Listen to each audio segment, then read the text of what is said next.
বাংলাদেশের মানুষের প্রতিদিনের খাবারের অপরিহার্য অংশ মুগ ডাল, কিন্তু বাজারে যে মুগ ডাল নামে বিক্রি হচ্ছে তার বড় একটি অংশ আসলে বিদেশি মথ-বীজ। এমনই ভয়ঙ্কর তথ্য পেয়েছে বাংলাদেশ নিরাপদ খাদ্য কর্তৃপক্ষ।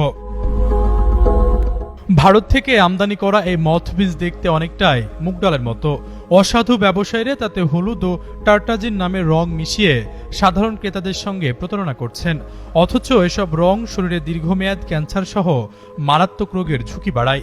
নিরাপদ খাদ্য কর্তৃপক্ষ সম্প্রতি বাজার থেকে ৩৩টি মুগ ডাল নমুনা সংগ্রহ করে। প্রাথমিক পরীক্ষায় 18টি নমুনায় রঙের উপস্থিতি ধরা পড়ে, আর একটি বিএসটিআই ল্যাবে পাঠানো হলে সেখানে টার্টাজিন রঙের অস্তিত্ব নিশ্চিত হয়। বাজারে প্রকৃত মুগ ডালের দাম যেখানে কেজিতে ১৫০ থেকে ৬০ টাকা, সেখানে ভারতীয় মথ-বীজ বিক্রি হচ্ছে ১৩০ থেকে ১৪০ টাকায়। চেহারায় মিল থাকায় সাধারণ ক্রেতা তো দূরের কথা, অনেক অভিজ্ঞ ব্যক্তিও পার্থক্য ধরতে পারছেন না।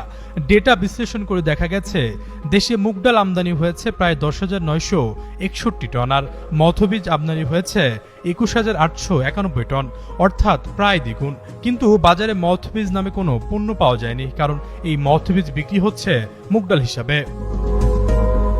নিরাপদ খাদ্য কর্তৃপক্ষের সতর্কবার্তার পর অভিযানের নামে জাতীয় ভোক্তা অধিকার সংরক্ষণ অধিদপ্তর রাজধানীর এক পাইকারি ব্যবসায়ীর গোডাউনে অভিযানে দেখা গেছে হুবহু মুগ ডালের মতো দেখতে বিক্রি করা হচ্ছে এই মথ-বীজ।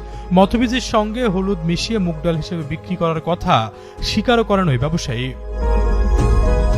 এদিকে নিরাপদ খাদ্য কর্তৃপক্ষ এরই মধ্যে জাতীয় রাজস্ব বোর্ড চেয়ারম্যানকে চিঠি দিয়ে রং মেশানো মথ-বীজ আমদানি বন্ধে ব্যবস্থা নেওয়ার অনুরোধ জানিয়েছে।